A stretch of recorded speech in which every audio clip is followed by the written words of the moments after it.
ke ha ang no nai chong tungi bong no nu ye ha po chala ho ha alfo nai gra nai be ja han ro shiko ai ni khana khana ha logi ai ni ta ro ke nang di shiko ai ni khana khana ha logi ai ni ta ro ke nang di okay no ha apun ro ya apun mola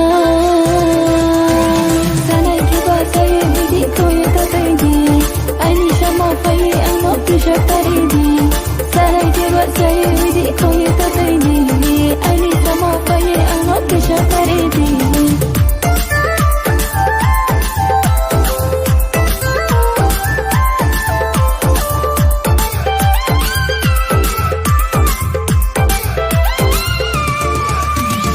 Ungklo diskan le chungu kroi, breki macano, breki manono.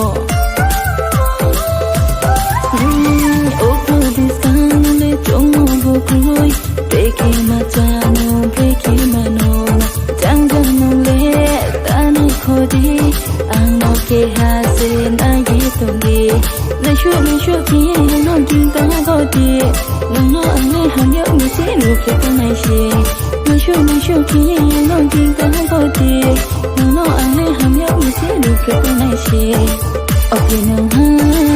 tong dong ya par mola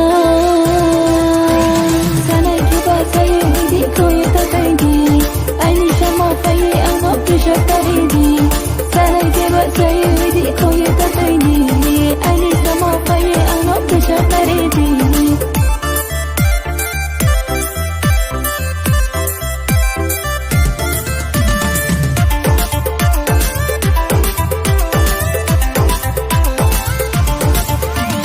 Dolang merang umi mote, kasih ya oma bokla hale.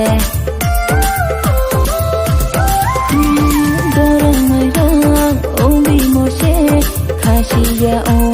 bokla hale biro no stro na chanye no klai bi mo se ya ku nai ha samo mo ni tang mo kro go ba ni jo ki ya ke le nu na la ma ya samo mo ni tang mo kro go ba ni jo ki ya ke le nu na la ma ya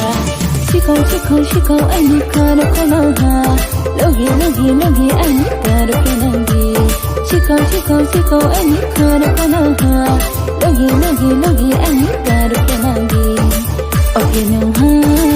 apun ro ya apun mola sana ke ba saya di kau ye ta taridi ai ni sama kaya anak kisha taridi sana ke ba saya di kau ye ta taridi ai ni sama kaya anak kisha taridi shiko ang le khana khana ha Logi ni lukre to nai si shiko ang le khana ko nai ha Logi ni lukre